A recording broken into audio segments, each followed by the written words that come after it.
नमस्कार दोस्तों, जीपीएस आज हमारे डेली लाइफ के एक पार्ट बन चुका है। कहीं भी हम घूमने जाएं तो जीपीएस के मदद से आसानी से कहीं भी जा सकते हैं, वो भी बिना रास्ता भटके। उबर, ओला, गूगल मैप और स्विगी की 2 स्टेप सर्विस इसका बेहतर उदाहरण है। तो दोस्तों, आज के वीडियो में हम देखेंगे कि जीपीएस क्या है और कैसे काम करता है। जीपीएस का फुल फॉर्म होता है ग्लोबल पोजिशनिंग सिस्टम, जिसे यूएस ने 1978 में पोजिशनल नेविगेशन और टाइमिंग सर्विस के लिए लॉन्च किया था। यह ट्रायंगुलेशन मेथड पे काम करता है। जीपीएस लोकेशन के लिए एटलीस्ट 3 सैटेलाइट मैंडेटरी है, तभी आप एक्यूरेट लोकेशन ले पाएंगे। दोस्तों, अमेरिका ने 1999 कारगिल युद्ध के दौरान भारत को जीपीएस सेवा प्रदान करने से इनकार कर दिया था। इस कारण से भारत सरकार द्वारा मई 2006 में 1420 करोड़ की लागत से IRNS प्रोग्राम शुरू किया था। यह पहली स्वतंत्र रूप से विकसित उपग्रह नेविगेशन प्रणाली है, जो पूर्ण रूप से भारतीय अंतरिक्ष अनुसंधान संगठन इसरो द्वारा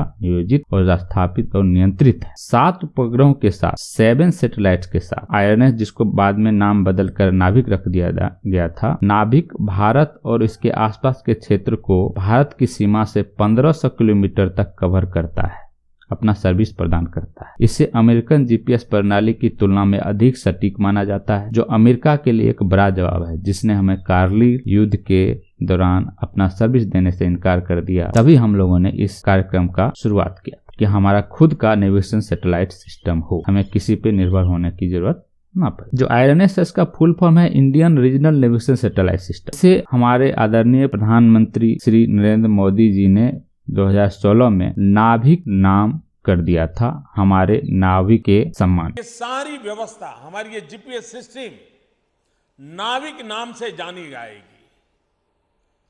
इस व्यवस्था को मैं देश के करोड़ों करोड़ों मछुआरों की सदियों पुरानी परंपराओं को आदर्श मानते हुए देश के गरीब गरीब मछुआरों को ये पूरी व्यवस्था समर्पित करने के इरादे से आज इसे नाविक नाम से अब विश्व पहचानेगा। नाभिक सैटेलाइट सिस्टम को यूज करने के लिए जो रिसीवर तैयार किया जा रहा है, वो इसरो का ही ये पार्ट है। स्पेस एप्लीकेशन सेंटर अहमदाबाद वो तैयार कर रही है। अभी तक टोटल 7 सैटेलाइट लॉन्च कर दिया गया है 2018 से पहले तक, जिसमें IRNS 1A 1 जुलाई 2013 को लॉन्च किया गया था, 4 जुलाई 2014 को B लॉन्च किया गया था, IRNS 1C 15 अक्टूबर 2014 को, 1D 27 मार्च 2015 को, 1E 20 जनवरी 2016 को, 1F 10 मार्च 2016 को, 1G 26 अप्रैल 2016 को, 1H 31 अगस्त 2017 को, जो कि फेल हो गया था। उसके बाद 11 अप्रैल 2018 को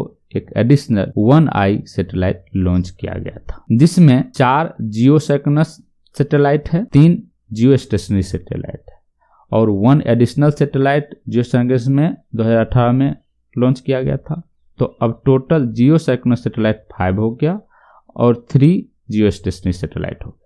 हमारे पास जो स्पेस में अभी टोटल 8 सैटेलाइट स्पेस में है जो कि जीपीएस सेवा प्रदान करेगी। IRNS का जो पोजिशनल एक्यूरेसी है 20 मीटर से बेहतर है। यह सर्विस 2 प्रकार से प्रदान किया जाएगा। पहला स्टैंडर्ड पोजिशनिंग सर्विस, जो सिविलियन यूज के लिए होगा, जिसकी एक्यूरेसी अप टू 5 मीटर्स तक है, और एक है restricted service to authorise person, जो कि 5 मीटर से भी बेहतर सर्विस प्रदान करेगी, जो रिस्ट्रिक्टेड होगी, डिफेंस पर्पज से यूज होगा, ऑथराइज पीपल को दिया जाएगा, जैसे एविएशन डिपार्टमेंट या टू डिफेंस सेक्टर। यह सर्विस सिंगल और डबल फ्रीक्वेंसी दोनों पर काम करती है। यह सिंगल और डबल दोनों फ्रीक्वेंसी इसलिए काम करती है कि 24/7 आपको सर्विस प्रदान हो, और जिसकी एक्यूरेसी सिंगल और डबल दोनों फ्रीक्वेंसी पे चेक करके करेक्ट करके बेहतर सर्विस प्रदान किया जा सके।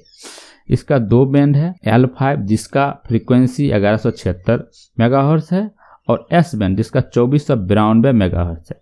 कवरेज एरिया की अगर हम बात करें तो यह इंडिया और इंडिया के बाउंड्री से 1500 किलोमीटर के रीजन में हमारा सर्विस प्रदान करता है।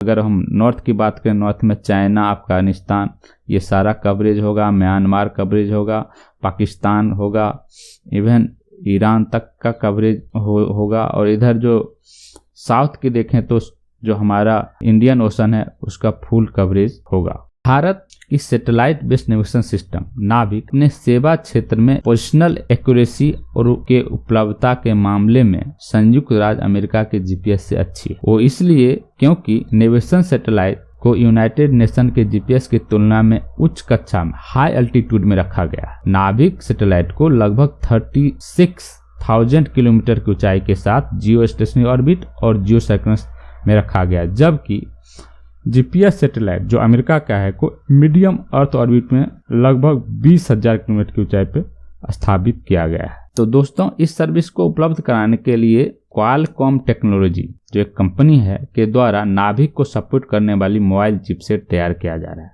है। जो नई हैंडसेट्स है 5G हैंडसेट्स है उसमें जो भी जीपीएस आएगी वो नाभिक सपोर्टेड आएगी। दोस्तों, अप्रैल 2019 में भारत सरकार ने निर्भया मामले के फैसले के अनुसार देश के सभी कॉमर्शियल व्हीकल के लिए नाभिक आधारित वाहन ट्रैकर अनिवार्य कर दिया है। अब जितने भी कॉमर्शियल व्हीकल होगा उसमें जीपीएस, वो भी भारतीय जीपीएस होना अनिवार्य होगा जिससे ट्रैक किया जा सके।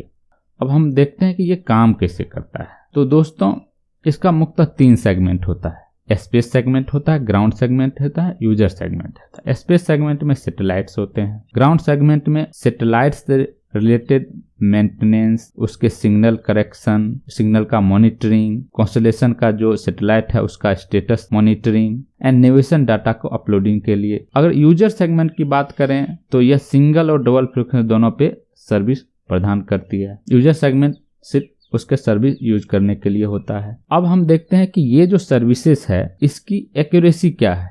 इसको भी भारत सरकार ने टेस्टिंग करवाया है।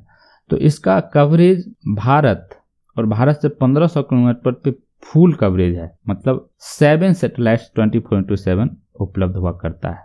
और beyond the coverage area India से 1500 किलोमीटर के बियॉन्ड इसका फ्रीक्वेंसी धीरे धीरे कम होते चला जाए। तो दोस्तों, इसका अगर मुख्य एप्लीकेशन, इसका उपयोगिता वाली जो क्षेत्र है उसको हम लोग देख लेते हैं तो वो है टेरेस्ट्रियल यूज के लिए, एरियल सर्विस, मेराइन नेविगेशन के लिए, समुद्री जो बोट होता है, जो लोग मछुआरे होते हैं वो लोग यूज करते हैं।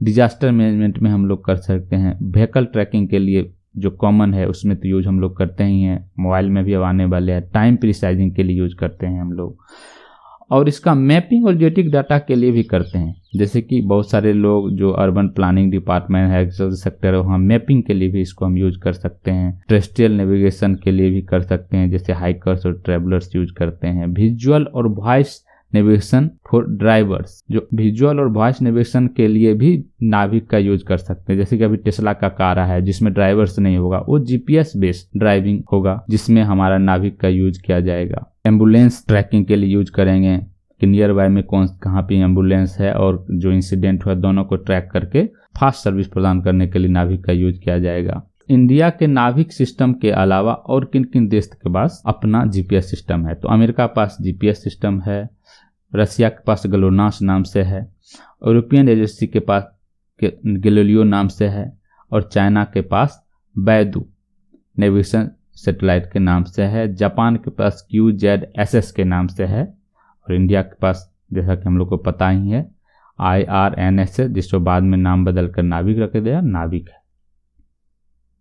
थैंक यू दोस्तों। अगर इससे रिलेटेड कोई भी क्वेरी हो आपको तो आप कमेंट के माध्यम से आप मुझे पूछ सकते हैं।